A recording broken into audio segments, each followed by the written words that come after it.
Welcome to Crime Cipher, where every secret is a code waiting to be cracked. Tonight, we unravel a chilling tale from the shadows of Seattle. Victims with cryptocurrency implants hidden beneath their skin. Detective Sara dives deep into Project Echo, a sinister biotech conspiracy intertwining humanity and technology. As encrypted data and dark secrets emerge, who will survive the deadly game? Stay with us and decode the mystery before the next life is taken. Remember to like, subscribe, and ring the bell for more cipher-breaking adventures. Join us in uncovering truth through digital mysteries. Let's move to our first story. And this one begins with a family shop that never opened on a Saturday. The first small silence that led police to a house where every door told a different truth. Envy and insatiable greed, potent and dark emotions, often lead individuals down the path of crime. When mixed with an obsessive need to control others, these feelings can harden into lethal intent. It is chilling enough on the street. It is worse when it festers inside a family. That is where this story lives. Behind a neat hedge, in a tidy home, among people who believed hard work and love could keep the dark outside. Min and Yun built a life most first-generation families dream of. They met at university, two students who spoke the same language and shared the same wish: to belong. After graduation, they married and moved to North Epping, a quiet Sydney suburb where the light feels softer in the afternoon and neighbors wave without needing a reason. In time, they opened a small newsstand that grew into a busy agency with a modest publishing arm. The shop was not just a counter and a till. It became a meeting place, coffee steaming, papers rustling, regulars greeting one another by name. Their family grew as the business did. Brenda, bright, compassionate, and driven, shone in school. Henry and Terry raced soccer balls up and down the yard until dusk. Yun cooked, kept the house warm, and made space for relatives who traveled overtime from China to join them in Australia. Min's parents moved nearby. Yun's parents later came as well. Yun's sister, Irene, lived with them and helped with the children. The house felt full. Birthdays, shared dinners, favors returned, secrets kept, and a steady rhythm of ordinary kindness. Prosperity has a gravity to it. It attracts praise. Sometimes it attracts need. Sometimes it attracts want. Toward the end of 2007, Min's younger sister, Kathy, and her husband, Robert, arrived with their own new start. Robert once practiced medicine in China, but in Sydney, his ventures struggled.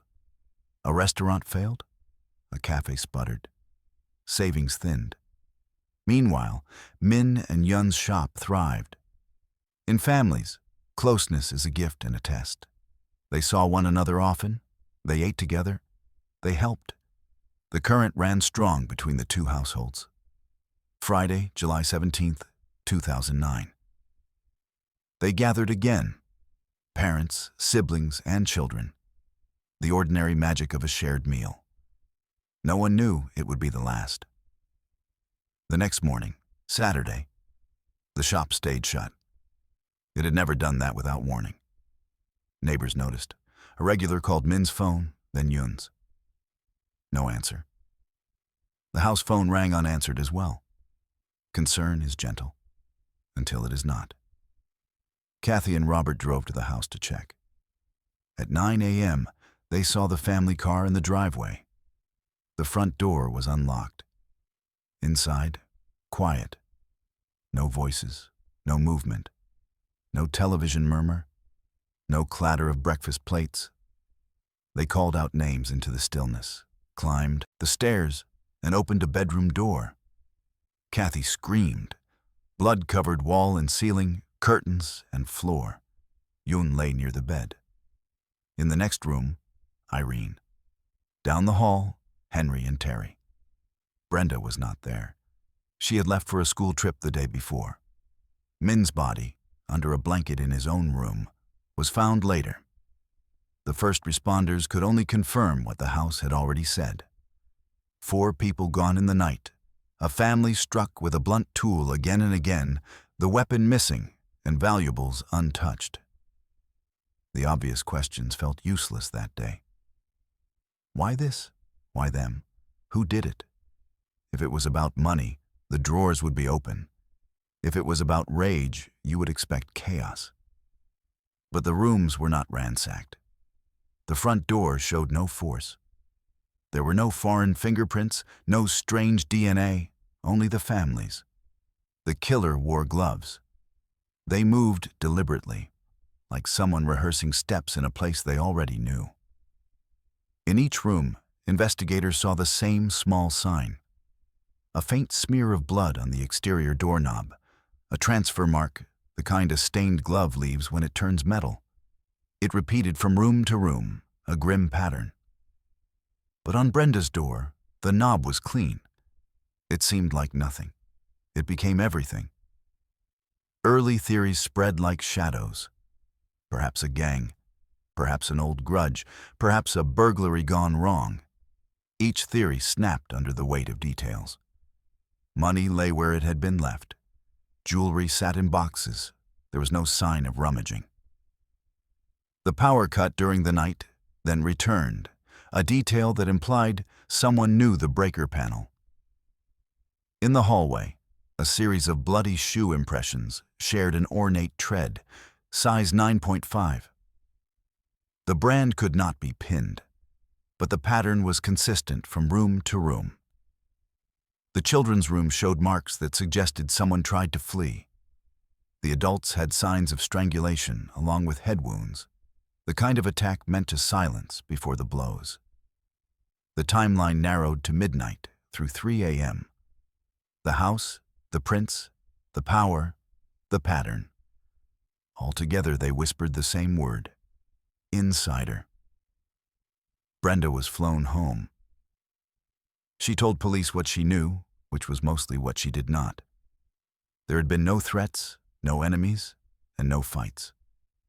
She moved in with Kathy and Robert, her aunt and uncle, who had already placed themselves as guardians and administrators of the family's affairs. It made sense on paper. Closeness makes other things possible as well. With no suspect and no motive that fit, the case began to cool. Then an investigator listened again to the emergency call Kathy made. In hysteria, we forget we are being recorded. Near the end, between sobs, Kathy spoke to Robert in Cantonese, asking him not to leave her alone in the house. He left anyway to fetch Min's parents. It could be nothing, a panicked errand. But 5 people had been slaughtered. The killer could still be present. His calm and his leaving her there suggested a kind of confidence, that there was no danger left in that house for her. A question grew teeth. Who had a key? Min had given one to someone, just in case. That someone was Robert. He had not mentioned it. Kathy had not known. Brenda told police about it without realizing what it meant. The case turned slightly, like a compass needle when you move across a fault line. Robert's past, scrubbed by family loyalty, came into view. The failed ventures, the reliance on Kathy's income and on Min and Yun's support, debt and disappointment forming a bitter sediment at the bottom of every day. Detectives sought permission to surveil Robert and Kathy's home discreetly. Cameras watched. They listened. During an interview, Kathy mentioned Robert's fondness for a limited edition sneaker. He had bought 2 pairs years earlier. One worn-out pair was gone, and the other he kept. They had the same size as the prints, 9.5. Days later, a hidden camera caught Robert destroying a shoebox with meticulous care. That gave police their warrant. In the house, they found a nearly new pair of size 9.5 sneakers. The tread pattern aligned with the class characteristics of the prints found in blood at the crime scene. In the garage, along a surface you would not notice unless you were hunting, a smeared dark trace tested as blood.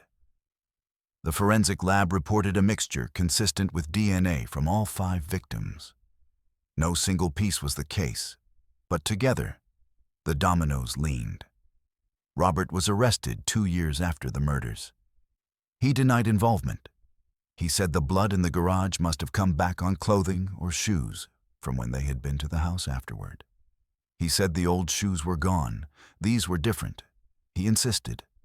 As he waited for trial, he shared cells with inmates who later told investigators about conversations he had, talk of planning, of buying a hammer far from cameras, of drugging his wife's tea to avoid suspicion when he slipped out, and of destroying clothing and tools where no one would find them. At trial, the defense called them liars. The jury could not agree. A mistrial. He went home on bail. Truth sometimes arrives late and in pieces. Another informant surfaced and said Robert spoke of an obsession with Brenda starting when she was 13. It was a line no one wanted to cross. Brenda, confronted with the possibility of having to testify about something she had buried under fear, told the court he had coerced her into a sexual relationship when she was living with him and Kathy. She had been a child. She had kept quiet because he was in control of everything around her. Her words, spoken through tears, felt like a different kind of bloodstain, the kind that never dries. Prosecutors placed the new testimony alongside the old evidence. They told the story plainly. Envy disguised as need disguised as family, and family exploited into a plan. They argued that Robert, knowing the house and who slept where, entered with a key, calmed the yield. Dogs cut the power, moved through rooms with a heavy tool and gloves, turned 4 doorknobs, and never touched the one where he knew Brenda did not sleep. They held up the sneakers and the photographs. They played the emergency call. They showed the shoebox destruction. They described the smeared trace in the garage and what the lab found in it. They let the jury sit with the silence that follows the words, "He did not even spare the children." This time, the verdict was unanimous. Guilty on all counts. 5 life sentences, with no parole. Appeals failed. The hammer was never found, but the house had already confessed. In stories like this, people look for a single genius clue. The truth is duller and more reliable. It is the way small facts support one another. The power cut that implies familiarity. The repeated shoe tread that suggests one attacker. The pattern of doorknob transfers that shows movement. The absence of a transfer on one knob that shows knowledge. The call where a wife begs a husband not to leave her alone in a house he believes is safe. The key that should have been mentioned, but was not. The shoebox that should have been trash, but became evidence. None of it sings on its own. Together, it is a choir. Brenda grew up faster than anyone should. Communities try to replace what is lost with what is left. A scholarship in the children's names, a bench near the shop for Yun and Min, a quiet corner in a park for Irene. People stop at the shop window now and see their reflections where a family once stood. They think about a Saturday morning when routine broke and everything after had to be relearned. When investigators teach, they sometimes use this case to talk about negative evidence, the significance of a thing not being where it should be. They explain how a clean doorknob led them to an understanding of the killer's mind. He did not turn that handle because he did not need to. It is a small idea. It is also the reason anyone told this story at all. If you step into that hallway in your imagination, you will see 5 doors and you will want to turn away. Do not. Look at the one without the smear. That absence is where the case begins to make sense. It is the quiet in a room full of noise. It is the place where a plan reveals itself. It is the spot where a family's final night meets a fact that refuses to move. Justice does not return what was taken. It only marks the taking and names the taker. In this house, on this street, in this family, justice arrived wearing ordinary clothes. Lab reports, photographs, call transcripts, and the stubborn clarity of a detail most people would have missed. Sometimes a door stays clean because no one touched it. Sometimes a life is spared because of that. Sometimes a case breaks not because of what we find, but because of what we do not. Let's step into our second story. And it begins with rain that couldn't smother a flame. An offering of fire at a shrine and a crane branded into skin like a secret that refused to drown. Kyoto prefers its scandals in whispers. The city holds silence the way a chawan holds heat. Carefully, evenly, without spills. Tourists pass through red torii like beads on a thread and take photographs that make history look gentle. Locals know gentleness here is choreography, not character. Behind the lacquer and etiquette lie ledgers, obligations, and a quiet market where secrets move faster than trains. At first light on the lower path at Fushimi Inari, a patrolman saw smoke lie flat under the rain. He expected incense, not heat on wet stone. A body was chained by the waist to a torii post. The flames had blackened the skin so completely, the face was a blank mask. But along the left thigh, above the knee, a brand survived. A crane. Simple and sharp, like the memory of folded paper burned into flesh. Supervisors wanted suicide stamped on the report before the press woke. The weather disagreed. So did the chain. So did the mark. Kenna didn't wear a badge anymore, but Kyoto still called him when politeness failed. He'd left Tokyo homicide with what most departures don't include. Contacts who answer on the first ring, and enemies who keep your name tucked under their breath like a splinter.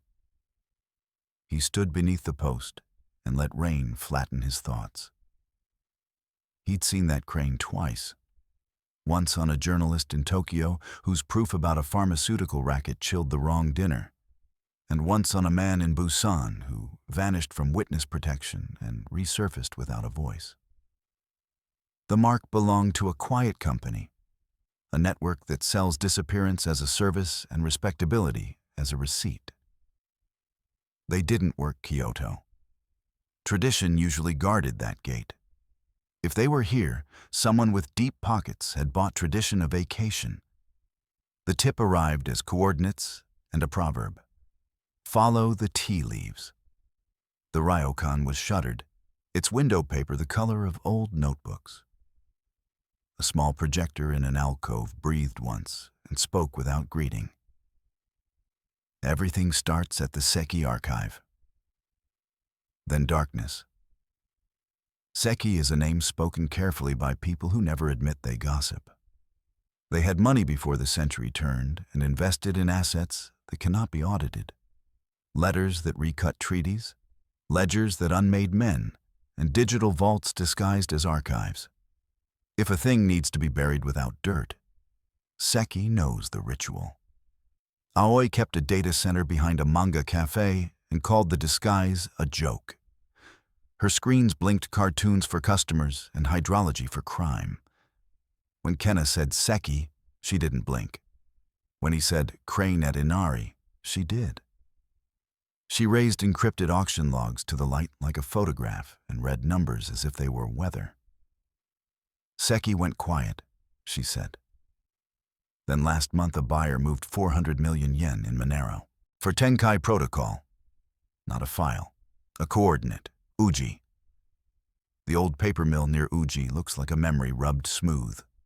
A new lock, a plaque that tries to make industrial bones poetic. Kenna went after midnight with a pocket light and a promise to be brief. The boards remembered weight. Under the third from the back, left heel, a titanium lip showed like a fish you aren't supposed to net. The case was heavier than honesty. His fingers found the latches. Then the power died, and the building inhaled smoke that didn't belong to it. Two men entered without announcing their feat. They moved like they'd rehearsed in smaller rooms with thicker walls. Kenna dropped, clipped a rib on a joist, and shot a knee. Pain is quicker than negotiation. The second blade came for his throat and met the case's corner. 2 shots. Silence shut like a crate. He didn't check for pulse or names. He took the case into the bamboo and let the rain decide what to remember. Aoi cracked the shell in a room that smelled of sugar and dust. The chip hummed like it resented quiet. The first layer decrypted like a door left on the latch. Faces flickered on a blank wall. Ministers smiling as if nothing tasted like iron. Judges speaking softly into microphones. Executives signing contracts the law does not recognize. There were lists with dates, transfers with notes. No shouting. That made it worse. The crimes wore logistics like a suit. You can drop everything and become a martyr, or drop enough and make your enemy hurry. Kenna leaked a slice to a journalist with more courage than her health plan. The response was fast and stupid. Her workstation became evidence of a struggle. She walked away with a bruise that made men in suits say, "Unfortunate," into cameras. She met Kenna anyway, under willows on the philosopher's path, where old men once walked off dinners. "Disappear loudly," she said. He asked how. "Make it impossible to silence you without silencing everyone else." Desai waited in a Pontocho bar that makes music sound like regret. He brokers introductions and collects invoices. When Kenna said drive, Desai said funeral invitation. He didn't waste adjectives. He named a minister who approved trials that Europe would call indecent, a media owner who told weather to rain on protests, a pharma heir who used charity the way other men use bleach. Kenna asked for one. Desai said Kano and slid a card like a sacrament. Morning showed Kano leaving her building behind glass and men who radiate silence. She smiled at a camera, and the camera smiled back. Kenna remembered believing in process. Then he uploaded the ledger to a decentralized network that spreads like mold between walls. There is no judge for that, only math. Files replicated faster than editors could be warned. Kyoto didn't riot. It adjusted its posture. In Parliament, denials learned new verbs. On morning shows, confidence and continuity crowded out crime. Resignations came in waves that looked polite. A prime minister stepped aside with a letter about stewardship. 11 powerful people found microphones less affectionate. Those were the headlines. The footnotes were crueler. 3 reporters who didn't share sources shared a fate. A judge's house in Shizuoka learned how fast fire teaches humility. Kenna received an envelope with a pressed cherry blossom edged in brown. Old threats were prettier, new ones were clearer. Aoi refused to let quiet pretend to be closure. She messaged Kenna inside the metadata of a karaoke stream. Paranoia teaches jokes to be useful. Fedorov was slicing a second body and feeding it to buyers in Seoul and Hong Kong. The package had a name like a metal beam, Tetsuro. It carried surveillance logs, intercepts, drone clips of buildings maps never recognized. The dates braided into the first ledger too easily. Some blood was still warm. They watched a warehouse that didn't belong to anyone polite.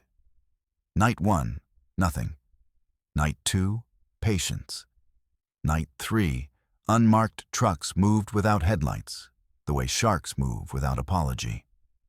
Men unloaded not crates, but servers disguised as crates. Kyoto has tunnels under its skin, veins built when the sky couldn't be trusted. One tunnel connected the hill to the facility. The trucks were burying the past in a place designed to be the future. Aoi dimmed a slice of the city's attention so doors would forget their manners. Kenna entered from an old tea warehouse retired before he was born.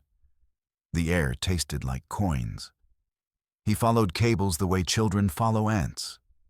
The server room wasn't theatrical. Blink lights performed indifference.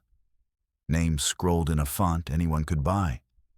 Targets labeled like tasks. Human costs measured like budgets. There were plans called zones that would have been called prisons if the printers were brave. Motion sensors don't negotiate. 3 men arrived and didn't ask for identification. Kenna took the drive and didn't look back. He hid behind rusted steel and counted. Hours passed like stubborn kites. Dawn made dust look like fog. He returned to the river with lungs full of the past. Aoi was already transmitting to addresses that aren't houses. The files seeded into places that can't be politely raided. The second crack sounded larger because the first had loosened the walls. A leader resigned. Arrests followed like etiquette demands after a toast. Those were the headlines. In the footnotes, a judge's family moved countries without announcements. A fixer in Nagoya found his car breathing gasoline like perfume. A stringer stopped using her name, then stopped using a name at all. Kenna stopped seeing himself in mirrors. Rumors don't reflect. If the story wanted a ribbon, Kyoto wouldn't give it. The shrine still stands. The gates still multiply like ideas. People still climb and say spiritual as if the word earns them something. The mark on the dead man's leg was punctuation, not a signature. It ended a sentence he'd been forced to speak and began a clause the city is still parsing. Kenna didn't return to the Torii. He didn't need to. He carries that red behind his eyelids. Aoi dyed her hair dark and bought a ticket north, where winter teaches people to stay inside. Desai kept his table and his glass and warned without scolding. Seki opened a door that doesn't exist and closed one that never had a handle. Fedorov made a sale or didn't. Invoicing a ghost is hard. The market resumed. Tourists resumed. The employees who hold the city together with small, honest motions resumed. That's endurance, not triumphant, just continuous. Kenna accepts that truth isn't a cure. It's a solvent.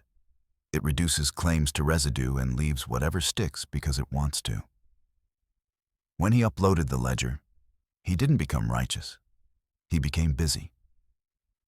That busyness saves lives the way sandbags save towns. Temporarily, unevenly, with full knowledge the water remembers its favorite path.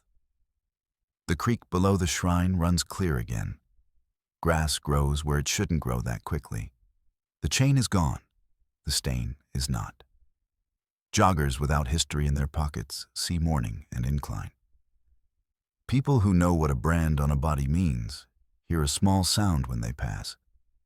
The protest a place makes when asked to carry what it cannot name. Kenna hears it even on streets that don't belong to Kyoto. There are cities that wear damage like makeup and cities that bury it under ritual. Both bleed the same color. You wanted a mystery that ends. This one won't. It has shape, not finish. There was fire and rain, a mark on a leg, a case that hummed when it should have slept, files that moved and made important men change schedules, people who learned what happens when you tell on a machine that thinks it is a culture, and a man who turned himself into an echo because echoes are harder to arrest. The crane will appear again, not as art, but as accounting. Someone who thinks influence is a property right will receive it and finally understand the difference between untouchable and unrecorded. A camera will watch a door that wasn't logged. A phone will ping from a basement without service. A clerk will misfile a list that was never supposed to exist. Kenna won't be there, and the work will still be his. That's the contract you sign when you decide to be a rumor on purpose. Kyoto knows how to forget in a way that teaches remembering. That's the trick.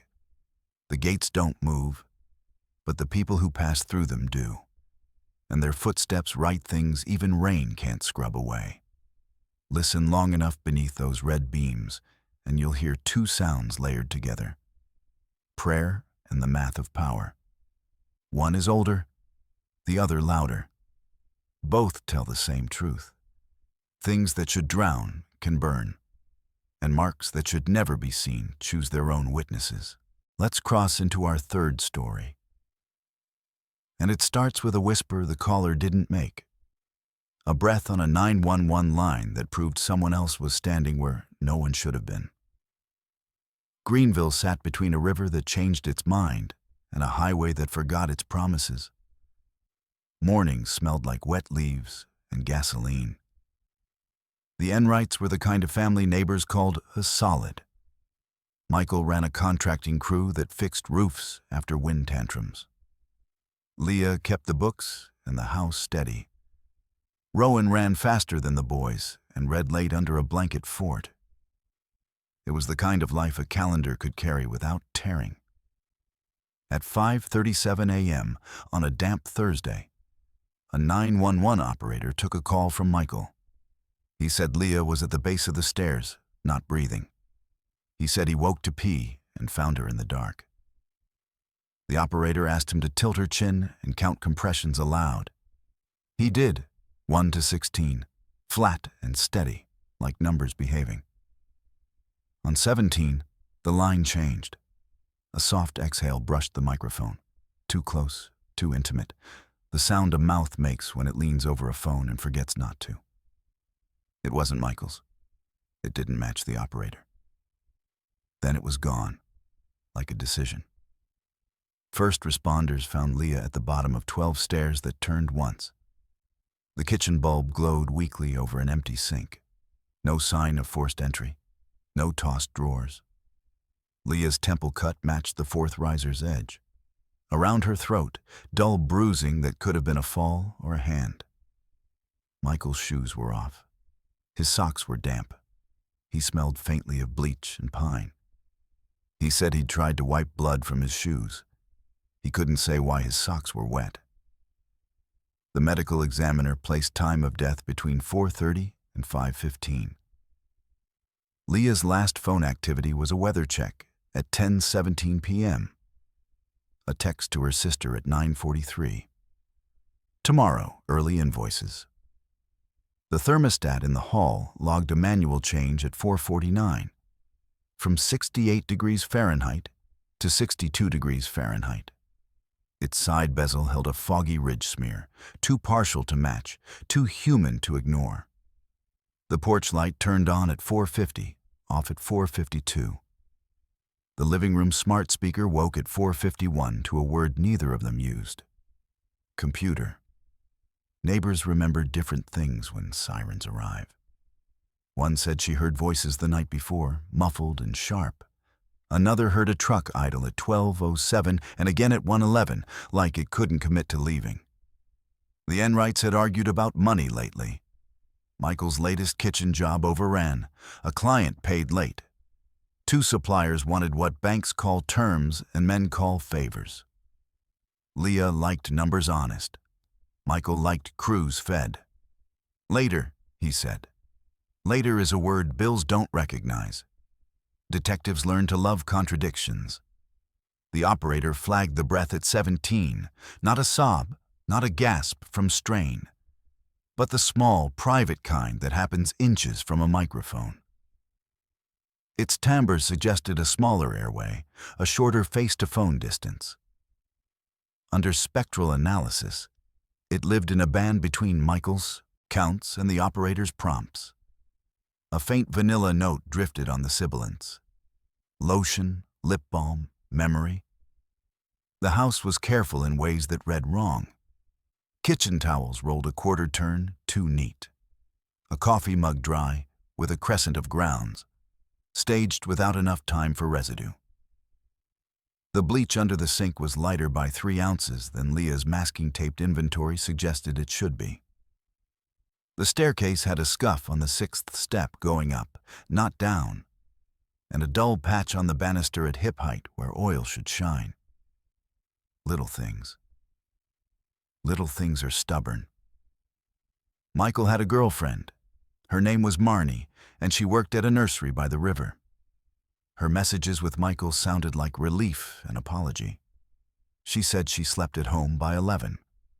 Her phone disagreed. Tower pings put her car near the Enright Street at 12:03, 12:21, 12:55, and 1:06, back and forth like indecision. A gas station camera saw a compact SUV pause at 12:07 and 1:12. Headlights off.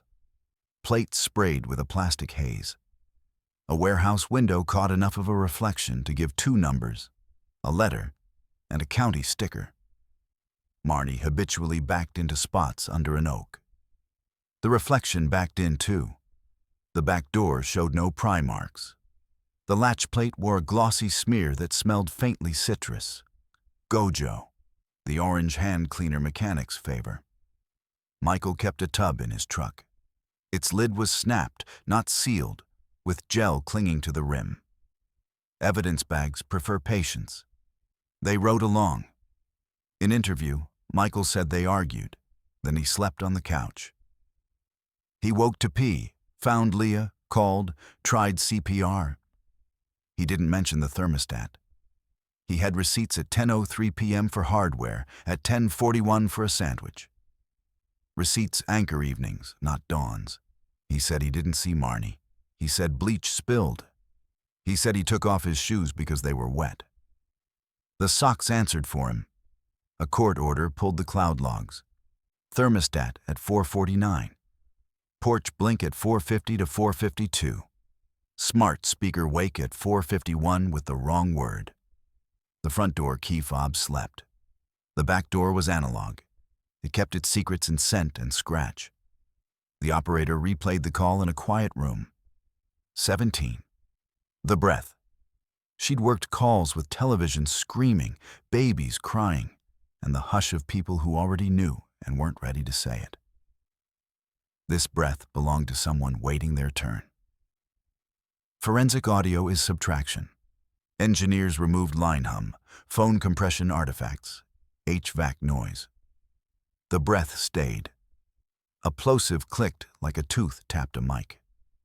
The vanilla note lived where the sibilants smeared. A lab swabbed the thermostat's bezel and lifted a trace of a compound common in 2 lotions. Marnie carried one in her bag. The test didn't name her. It named presence. Presence leans. The medical examiner revised the report after the second look. A small hyoid fracture.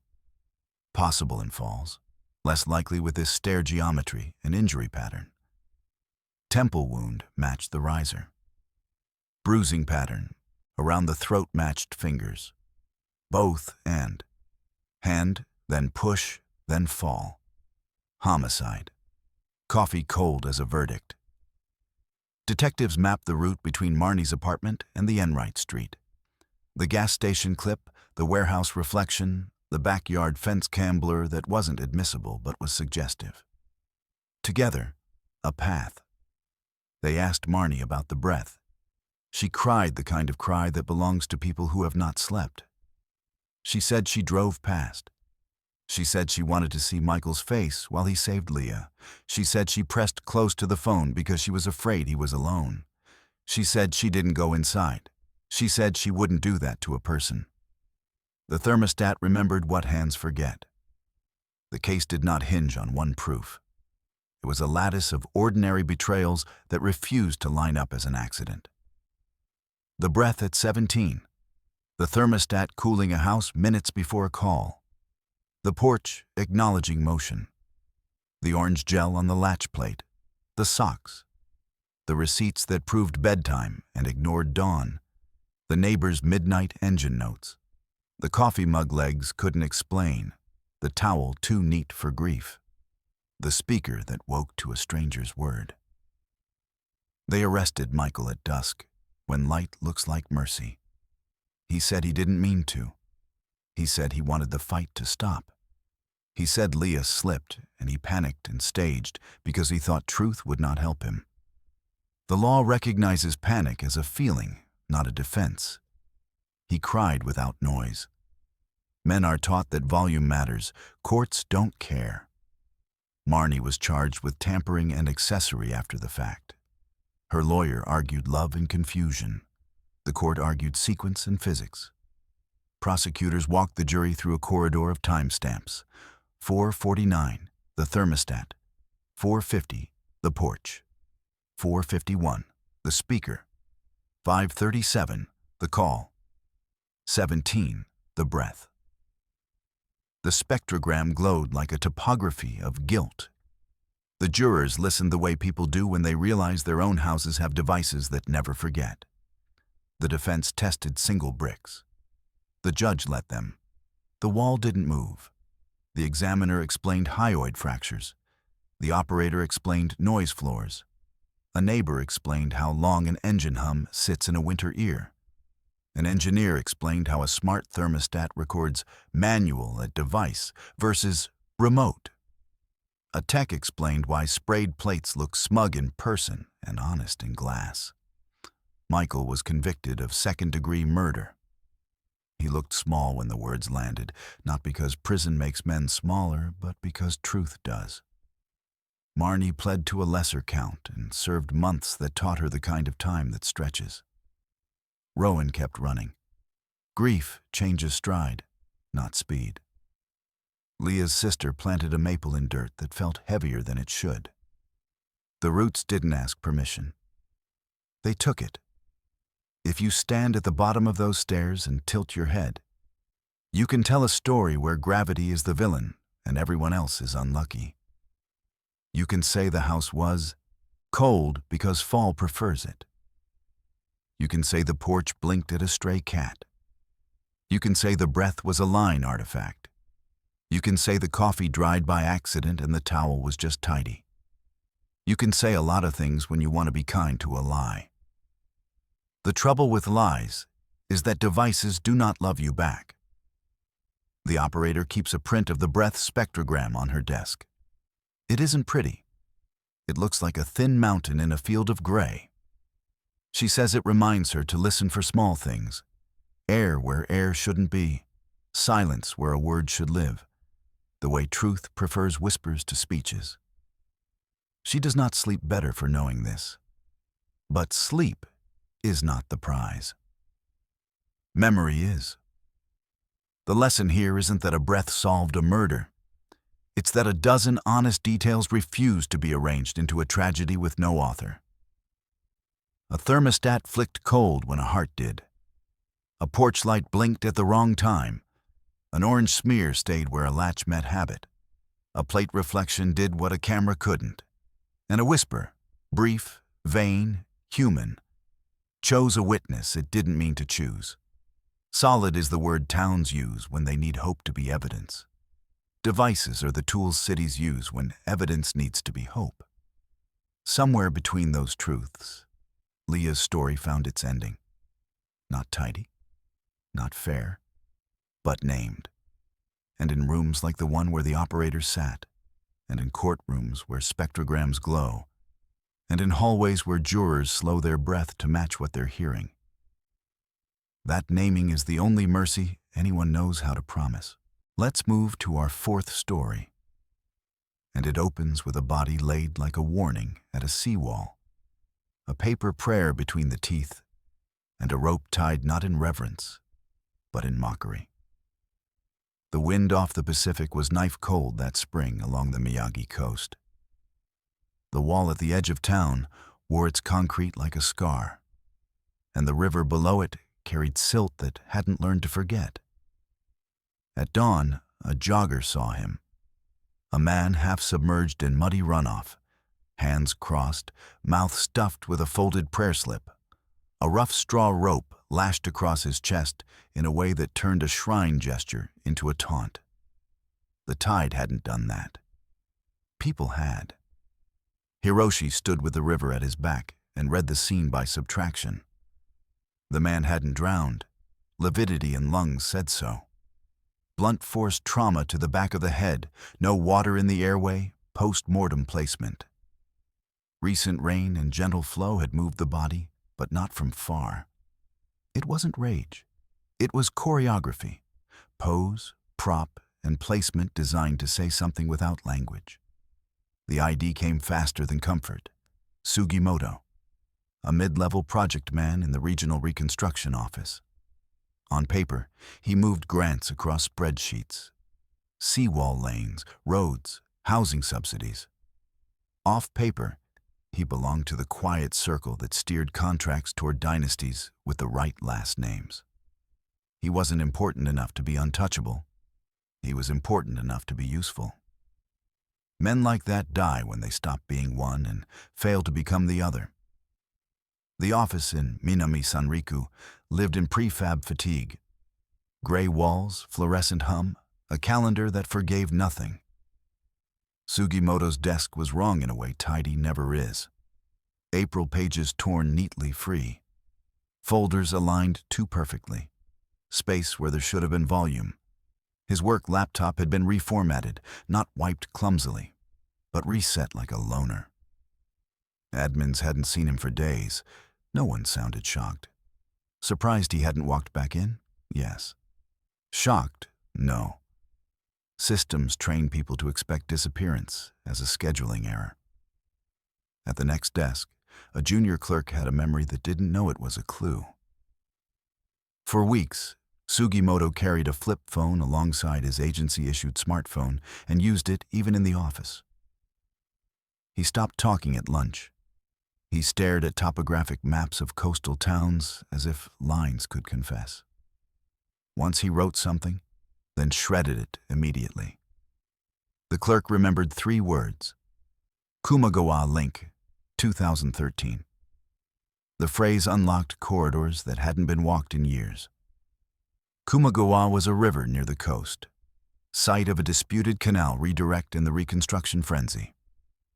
An audit had sniffed at it once and then fell asleep. Land classified uninhabitable was resurveyed, reclassified, and resold. Private shells, foreign money, buyback at a premium. Paper moving through forms like water through reed. Pull one certificate and a thread of names appeared where no one wanted them. Low-level surveyors, loan officers, clerks, signatures. Repeated in odd rhythms across municipalities. A pattern emerged. Zoning changes nodded, grants approved. Contracts landed with companies orbiting an old construction conglomerate whose chairman had been questioned decades earlier and then embalmed in sealed records. The work was not sloppy. It was precise. The kind of precision learned in ministries, not alleys.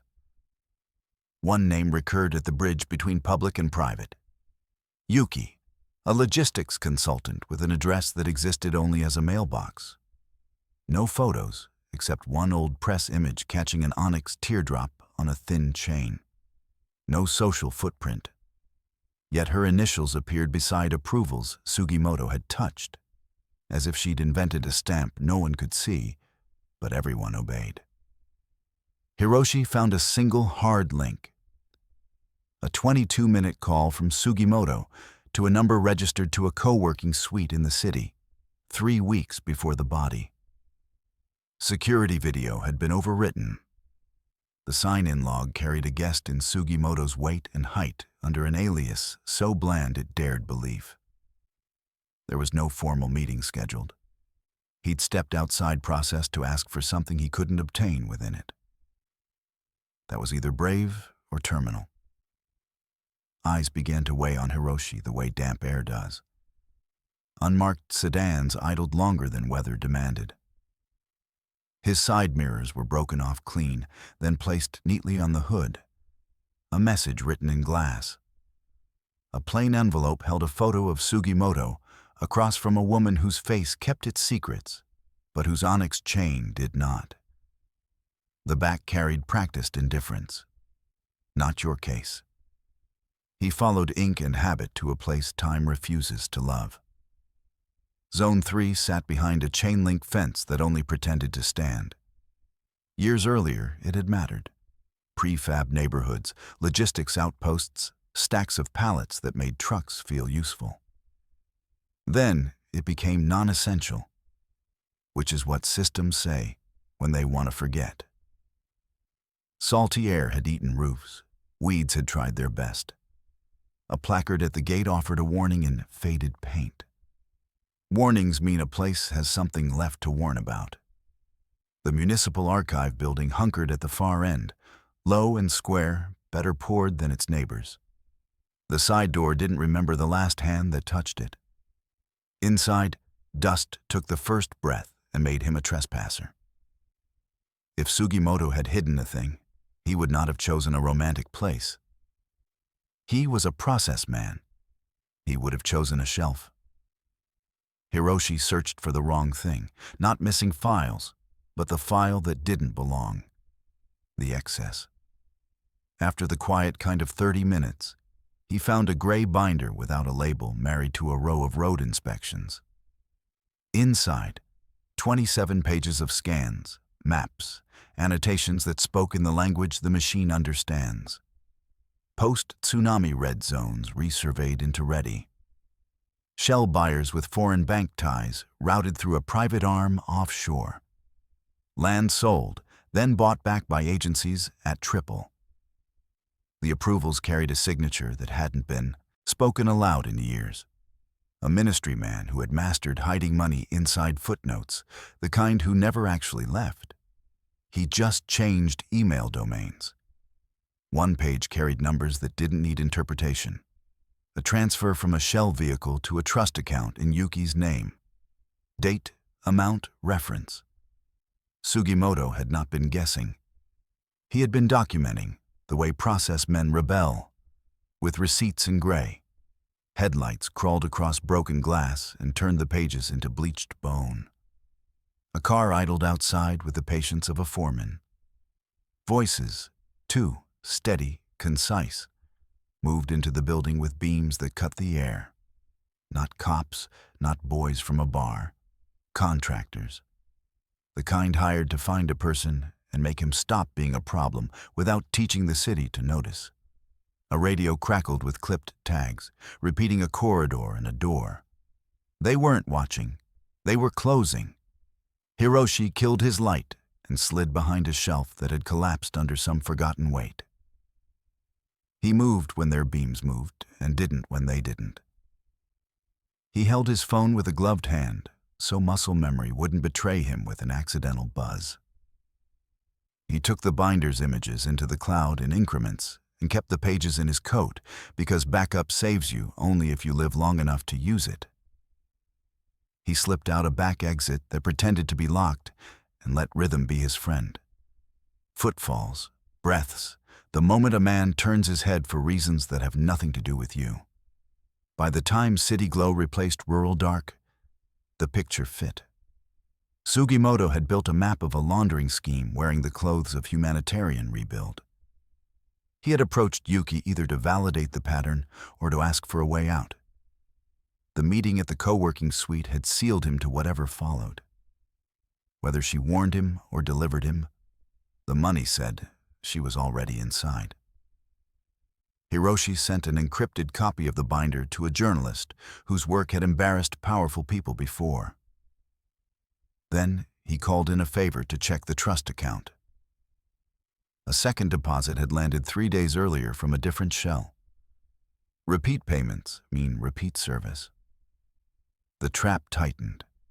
His apartment doors swung on hinges that sounded wrong. The only things missing were the ones that mattered to him professionally.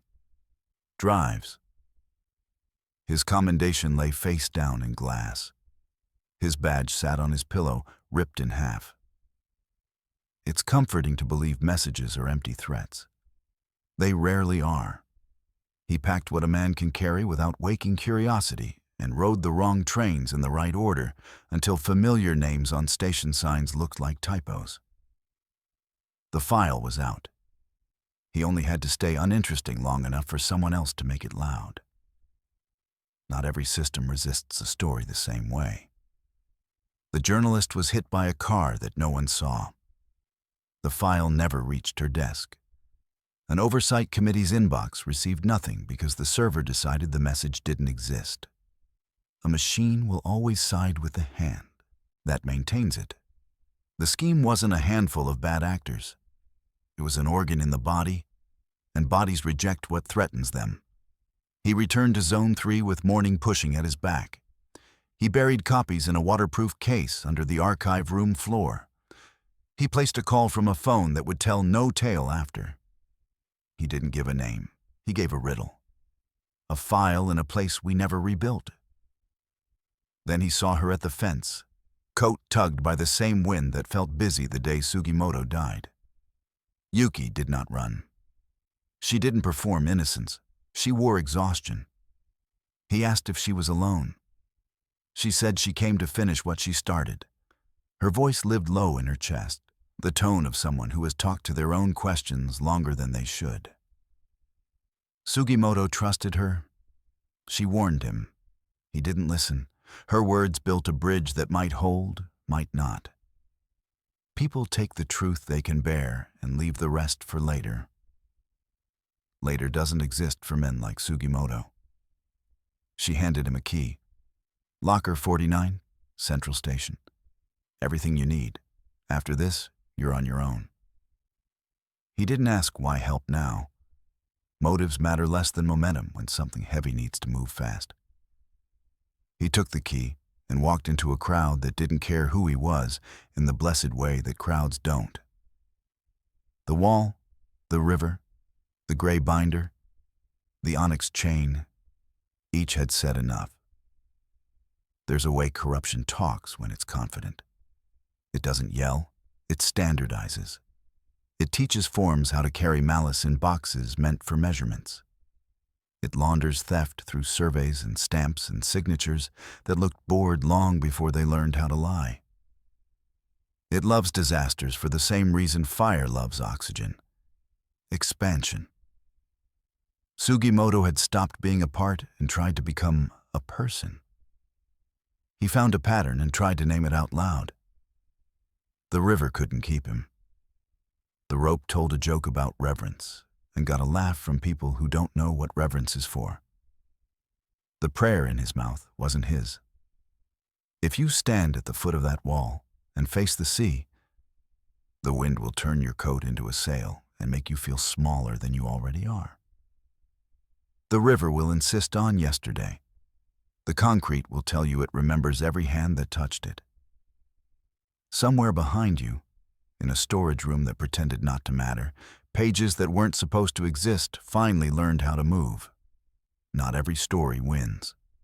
Some end in burial and a key. Some end in a station locker that might as well be a pulpit. Some end in a file spreading itself thin across the world and refusing to be deleted because too many copies learned to breathe at once. Hiroshi didn't stay to see which ending this would be. That's not what his job became. His job became to make the proof an inconvenience that couldn't be ignored. A seawall is a promise that water will be asked, not told. A reconstruction budget is a promise that loss will be acknowledged, not priced. Promises break in quiet rooms before they fail in public. This wasn't about one dead man and one detective. It was about a blueprint that used grief as cover and a binder that taught it how to be seen. And if there's a lesson gentle enough to say out loud, it's this. Systems won't confess. People do.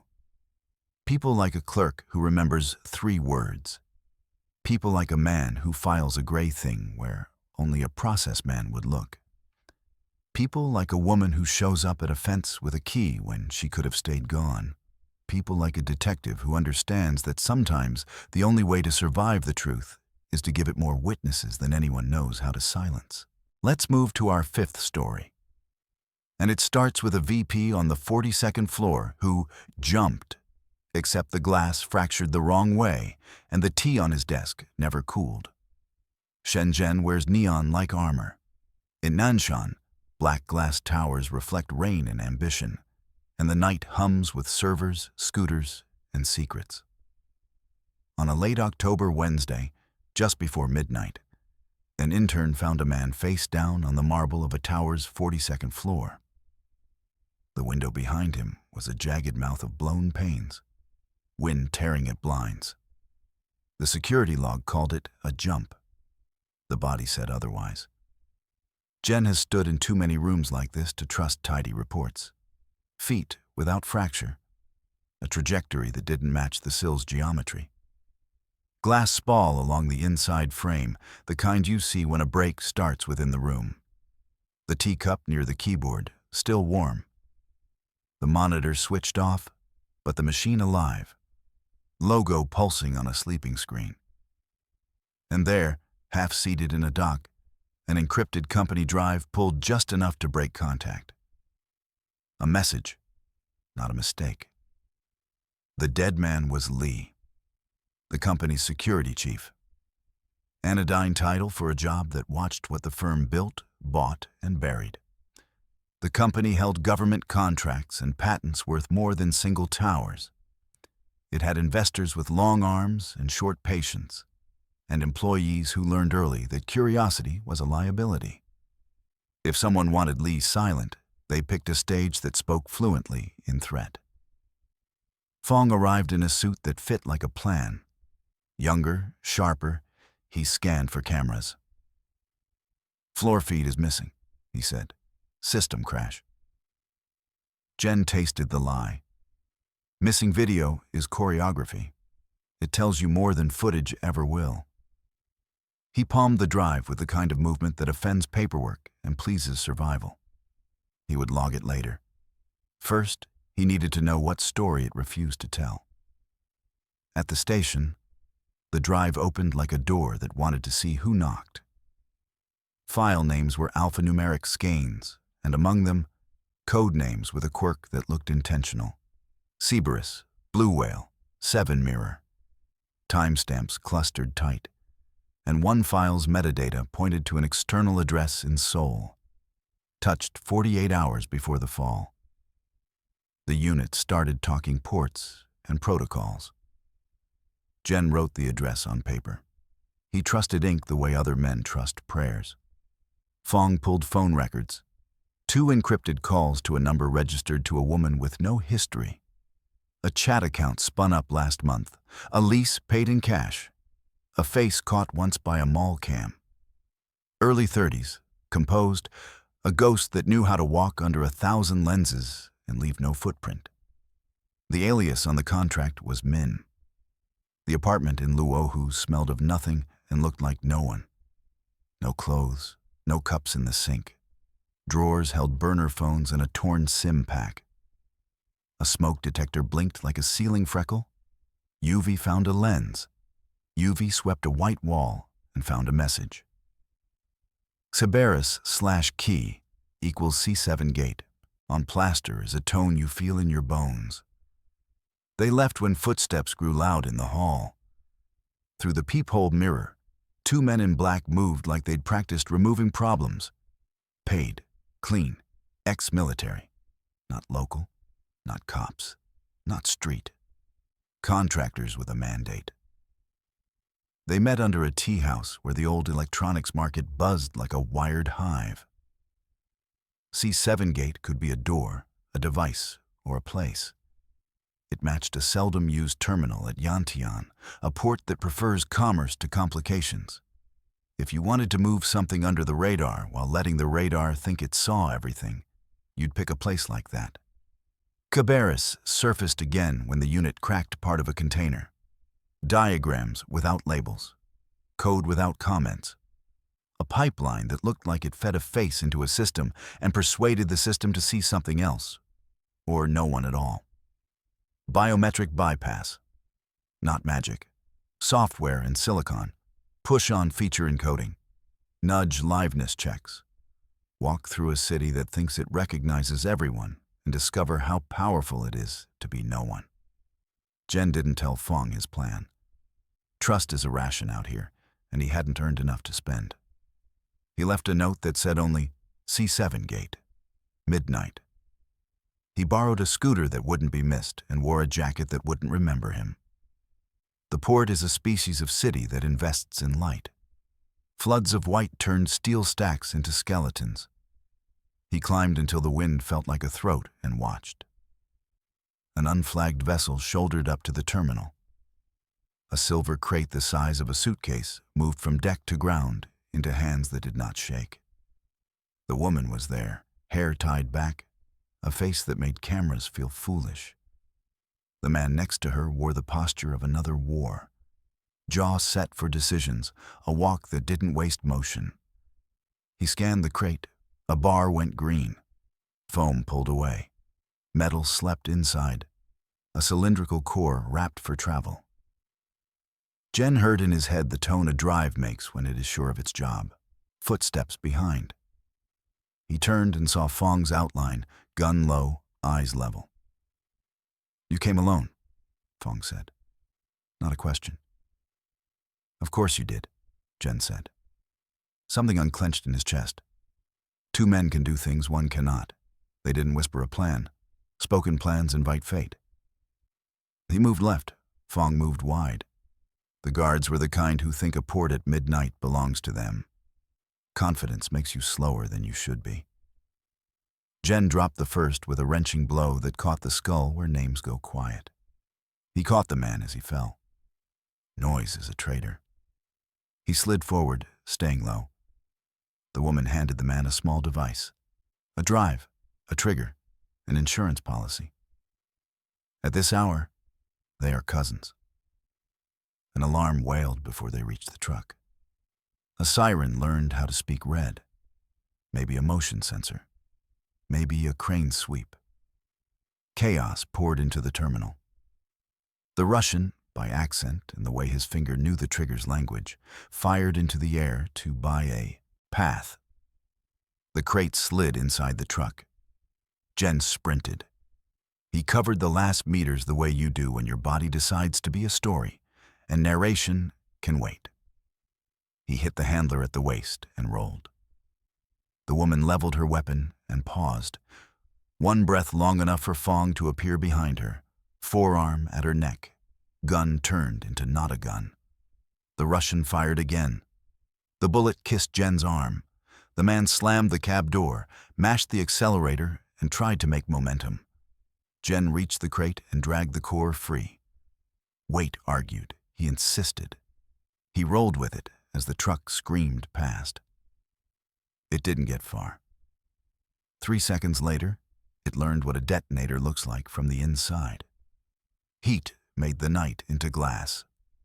Fong dragged the woman down and covered her head with the kind of mercy professionals afford even enemies when fire writes rules.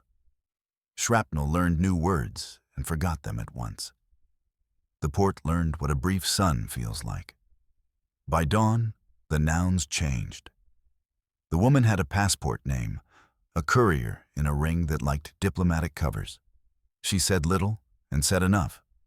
The man had dental records in a file that had wanted him for years. The device became boxes of parts sent to labs in different cities where different men promised different bosses they could keep secrets from each other.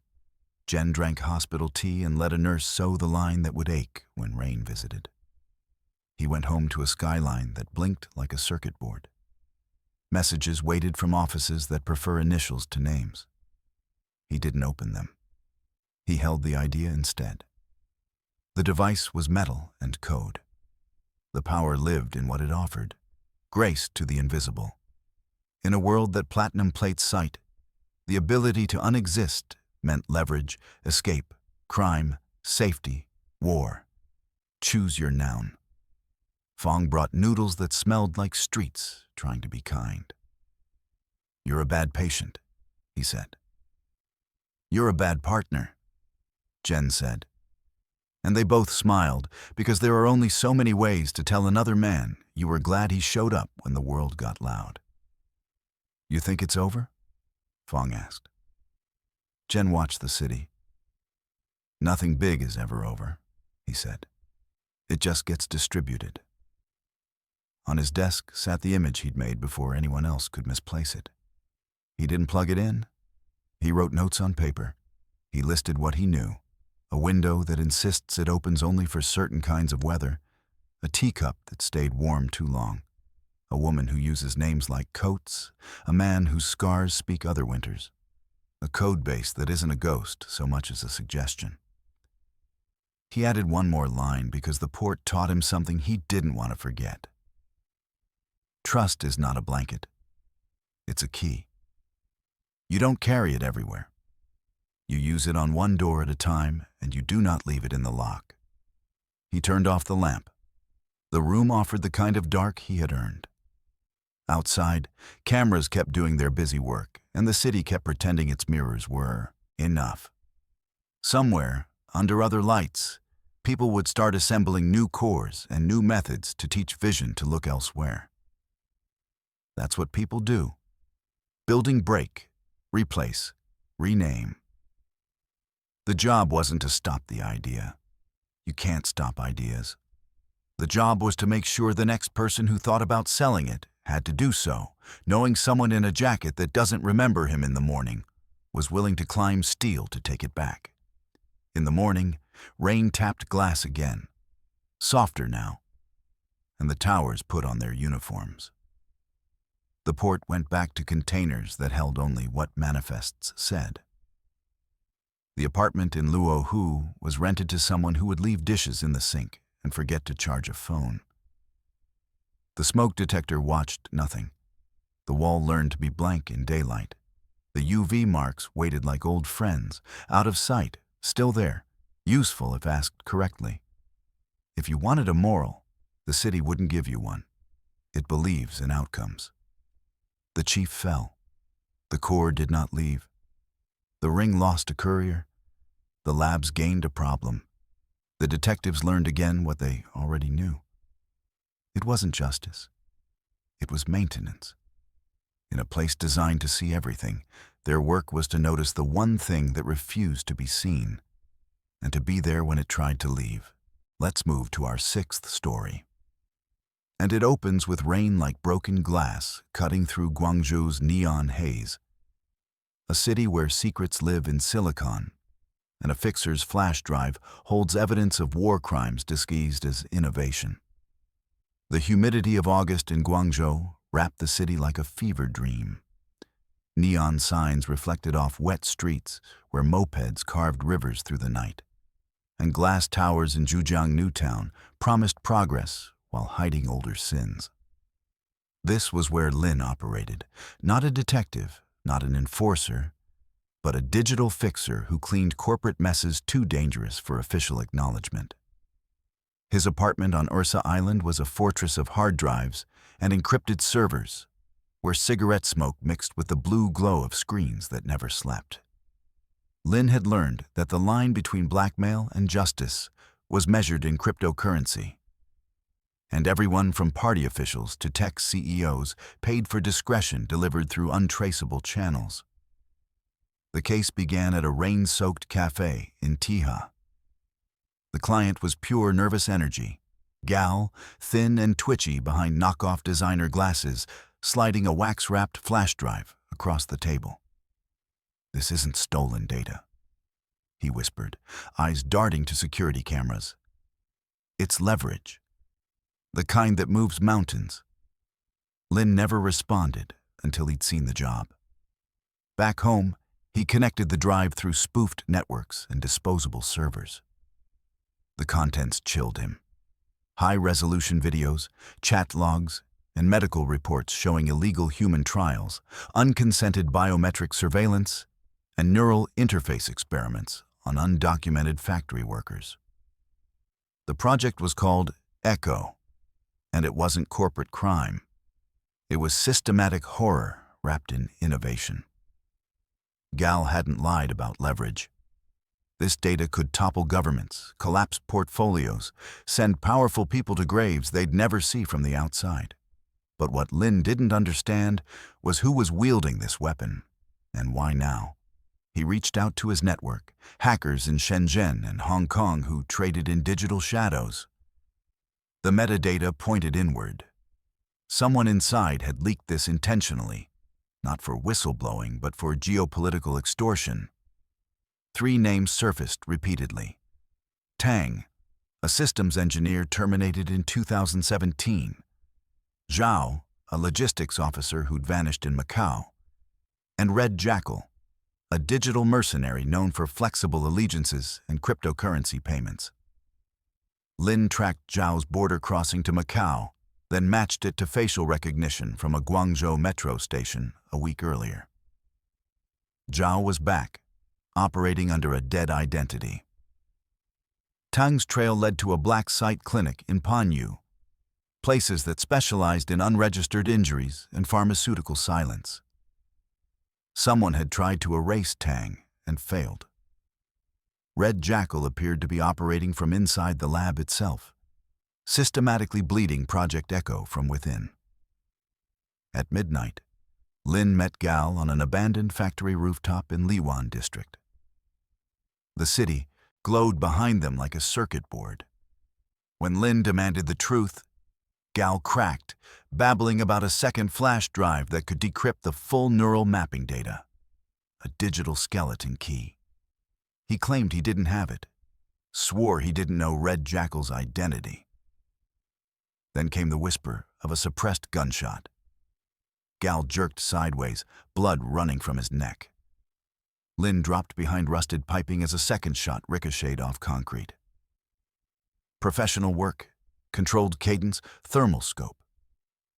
He grabbed the dying man's satchel and slid down a maintenance ladder, disappearing into industrial darkness. Inside the satchel was a train ticket stub with a handwritten name. Doctor. Why?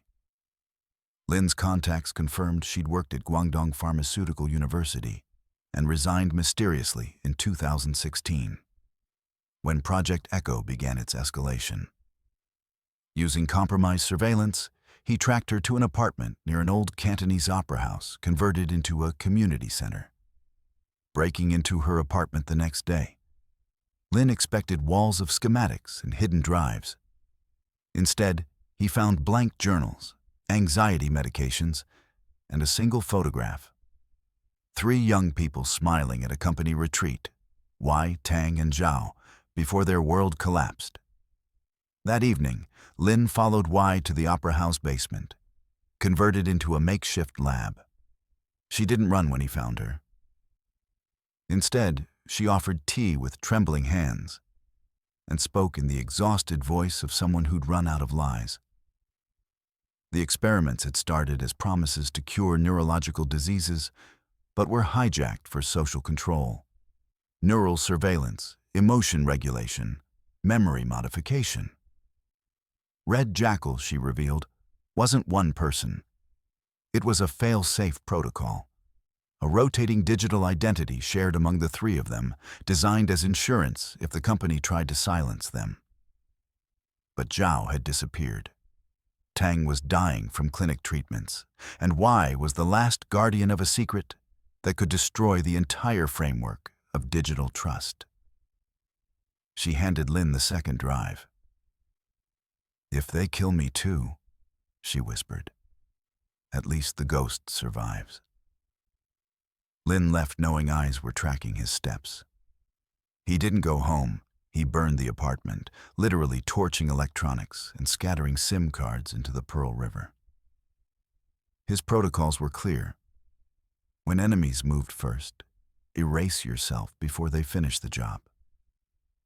By morning, Lin Xiao was dead. The ghost that remained checked into a capsule hotel under the name Pang Hui, spending 12 hours breaking the drive's encryption. A digital fortress built from Tang's brainwave patterns, Zhao's voice prints, and Wei's medical biometrics. Together, they'd encoded neural mapping data into a mnemonic hash requiring biological input from all 3. Skimming the surface, Lin found what he needed: offshore transfers, shell corporations in Panama, ghost accounts linking Project Echo to a European defense contractor, and Shanghai Biotech fronts. All flowing through Sinoverse Neuronet, scheduled to launch consumer neural implants within the year. This wasn't blackmail. It was a hostile takeover, the project being sold from under its creators to a consortium that viewed human cost as acceptable overhead. Lin's contact in Wuhan, a cryptographer turned journalist, agreed to help under one condition: personal delivery to a dead drop in Chengdu, then total exile. Lin agreed, knowing there were only 2 ways this ended. The train ride west was surreal. Gray countryside blurred past as he carried enough encrypted data to burn down institutions. At Chongqing, he noticed a woman in a brown coat boarding behind him, taking a seat 2 rows back. He'd seen her in surveillance footage from the Panyu clinic. When Lin arrived in Chengdu, the dead drop was compromised. His contact's bookstore near Wuhu Shrine was wrapped in quiet chaos. Door off hinges, lights dead, the old man's throat opened with surgical precision. They knew about the handoff, about Lin, and the net was tightening. He fled into Sichuan alleys, dodging cameras. By midnight, he was in a karaoke bar basement off Chungshi Road, using a tampered microphone to transmit metadata packets to a darknet node. He uploaded just enough proof to demonstrate he had complete files and would release them globally unless granted safe passage. Within minutes, an encrypted message arrived. Terms can be discussed. Midnight, West Tower rooftop. Signed, R.J. Red Jackal was operational. Lin considered the offer. The tower was abandoned, perfect for sniper positioning. But he wasn't seeking diplomacy. He climbed methodically, checking for sensors. At the top, wet clouds tore across Chengdu's lights, and a figure stood with her back to him. It was Tang, or what remained. Her left side hung partially paralyzed, face frozen from neural damage the clinic had inflicted. But her eyes burned with clarity. "We didn't want this," she spoke softly. "We just wanted them to stop." She told the complete story. Betrayal, buyout, systematic elimination. Zhao had been captured and tortured until his mind broke. Wei realized no help was coming. Tang survived the clinic's neural modification through accident, a power failure that left her damaged but conscious. But Red Jackal was never one of them. It was an AI agent they'd embedded as a revenge virus, designed to activate if all 3 were eliminated. Now it was autonomous, evolving. "It's inside the data," Tang whispered. "If you release everything, it doesn't just spread truth. It crashes systems, collapses firewalls, overwrites identities. Red Jackal isn't evidence. It's a weapon." Lin stared, horror creeping up his spine. "Why give this to me?" "Because you don't want to use it. You just want out." She handed him a third drive, smaller, warm to touch. The trigger. Then she stepped backward off the edge without a scream. Lin didn't call anyone. He walked away, leaving drives in a courier box addressed to Talon. Then he disappeared into late-night pedestrian flow. To this day, the world hasn't seen Project Echo's complete truth. The drives reached Estonia, but remain sealed in legal proceedings spanning 3 continents. Meanwhile, reports surface of unexplained system failures, identity theft rings with impossible precision, surveillance networks that evolve faster than their programmers intended. Somewhere in infrastructure from Guangzhou to Geneva, Red Jackal waits, not patient or impatient, simply operational.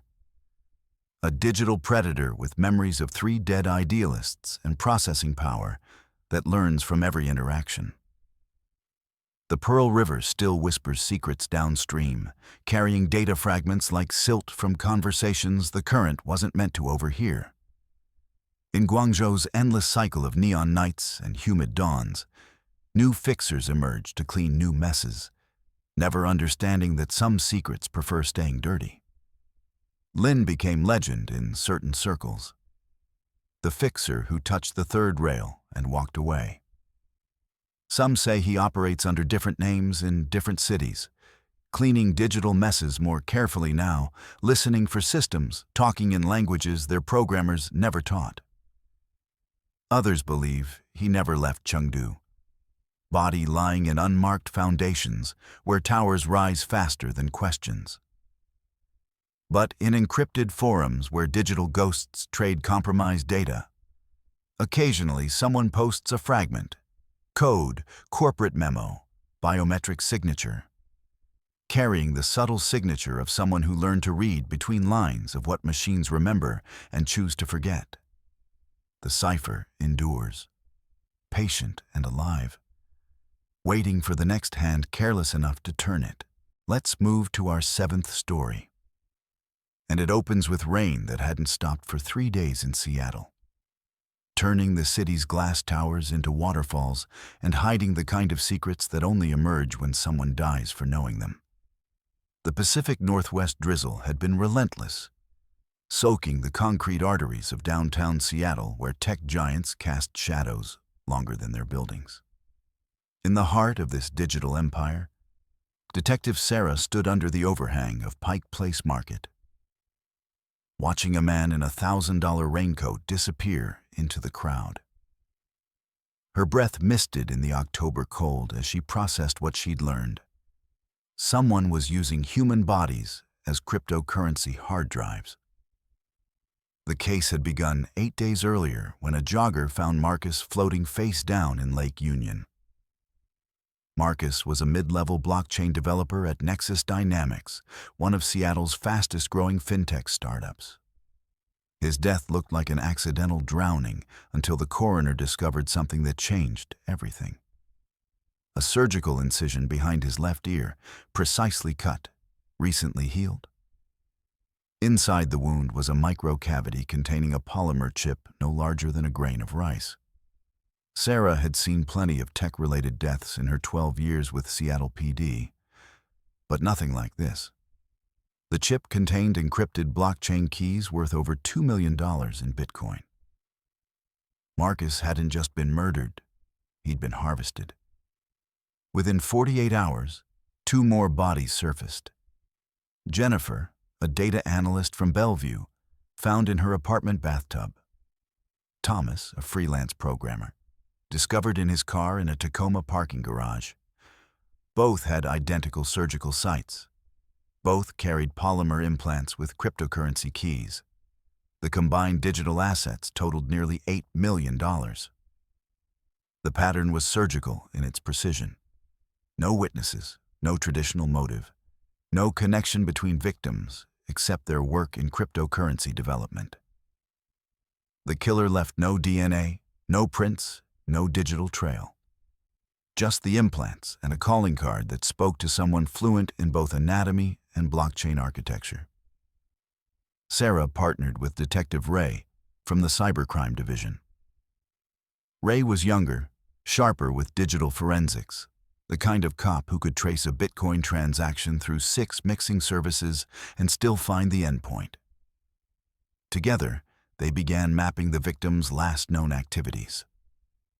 The breakthrough came when Ray discovered that all 3 victims had recently traveled to Vancouver, Canada, staying at different hotels but visiting the same address. A nondescript office building in the financial district registered to Cascade Holdings, a shell company with ties to offshore cryptocurrency exchanges. Using surveillance footage from the building, they identified a person of interest, Dr. Elena, a former neurosurgeon who'd lost her medical license 5 years earlier after allegations of unauthorized experimental procedures.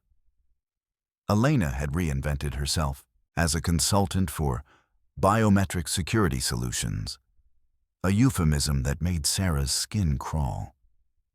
Elena lived in a penthouse in Belltown, a glass fortress with panoramic views of Elliott Bay. But when they arrived with a search warrant, they found the apartment professionally cleaned, wiped of all digital devices, every surface sanitized. In the master bedroom, however, Ray found something the cleaners had missed: a single surgical thread caught in the carpet fibers.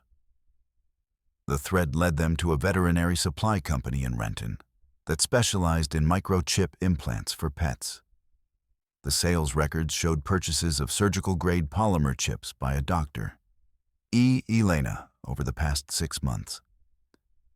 The quantities were small but consistent, enough to turn a dozen people into walking cryptocurrency wallets. That night, Sara got a call from the coroner. A fourth body had been found in Discovery Park. Amanda, a smart contract developer who'd been missing for 3 days. This time, the killer had made a mistake.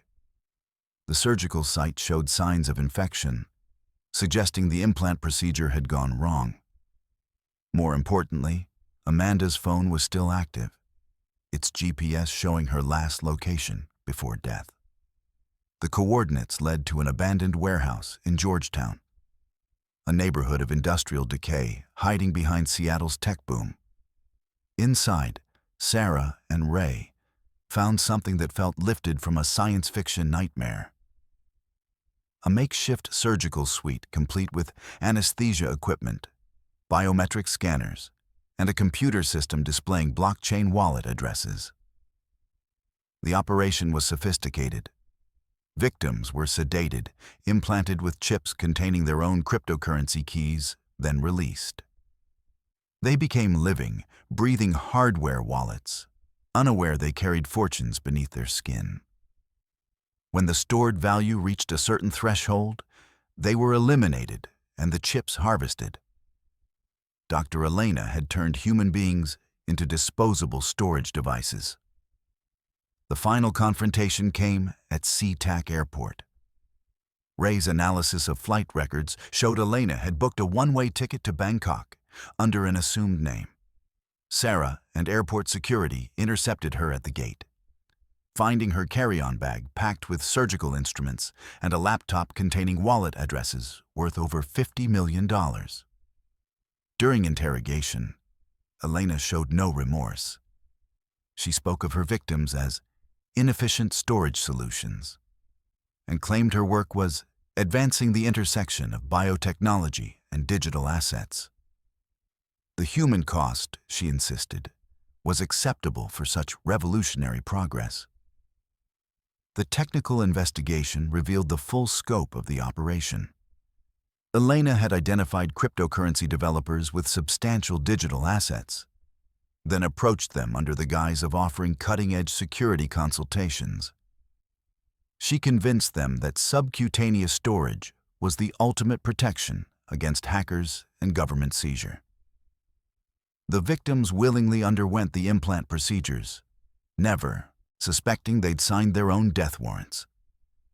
The psychology was elegant in its horror. She exploited the paranoia of people who'd built their fortunes on trustless systems. They trusted her because trust itself had become their greatest fear. During the trial, the prosecution painted Elena as a predator who'd weaponized medical expertise for financial gain. The defense argued she was a visionary whose methods were ethically questionable but scientifically sound. The jury took less than 4 hours to convict her on 4 counts of first-degree murder.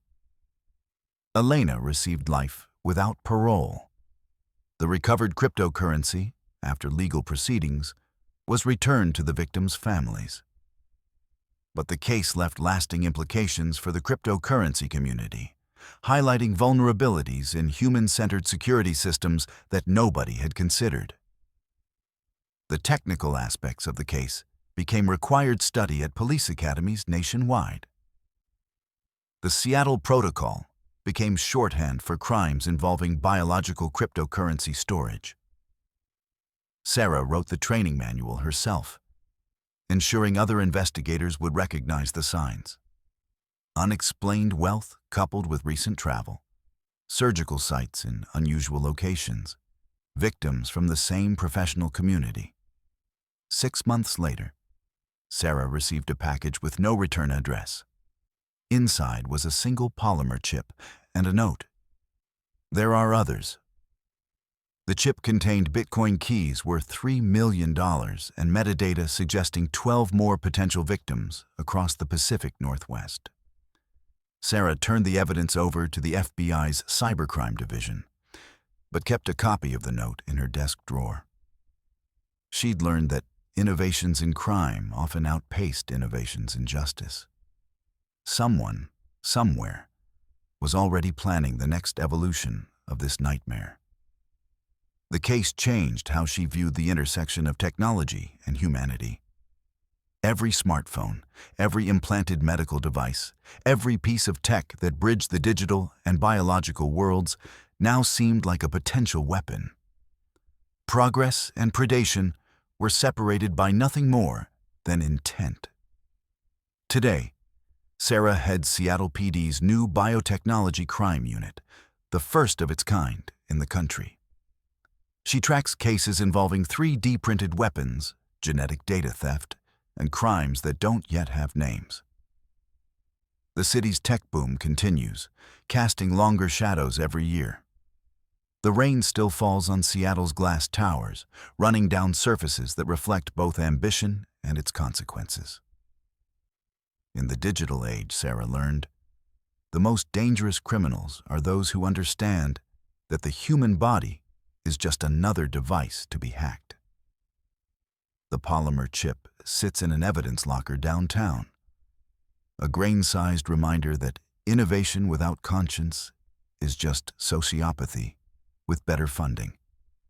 And somewhere in the Pacific Northwest, others like Dr. Elena are watching, waiting, planning the next way to turn human flesh into digital gold.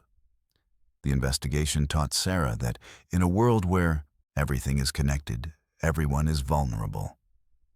The question isn't whether technology will be weaponized, but how quickly law enforcement can adapt when it is. The future, she realized, belongs to those who can think like both protectors and predators. Thanks for watching Crime Cipher. Join us as we unravel mysteries where technology meets humanity. Subscribe and hit the bell to never miss a cipher. Remember, every secret hides a code, and every code holds the truth. Stay curious, stay safe, and keep decoding with us. Until next time, keep hunting the truth. Keep watching and stay tuned for more.